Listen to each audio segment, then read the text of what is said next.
রাসূলুল্লাহ সাল্লাল্লাহু আলাইহি ওয়াসাল্লাম বলেছেন, জুমার দিনে কেউ যদি সকাল সকাল গোসল করে এবং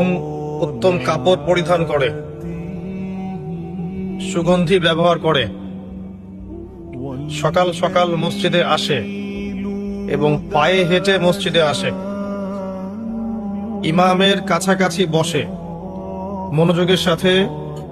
খুতবা শ্রবণ করে,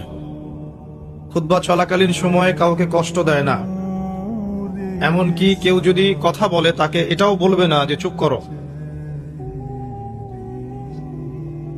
এবং ইমামের সাথে নামাজ শেষ করে, নবী সাল্লাল্লাহু আলাইহি ওয়াসাল্লাম বলেছেন, এই ব্যক্তির আমলনামায়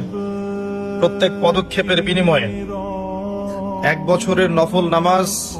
1 বছরের নফল রোজার নেকি দেয়া হবে। এই বিশাল নেকিটা নষ্ট হয়ে যাবে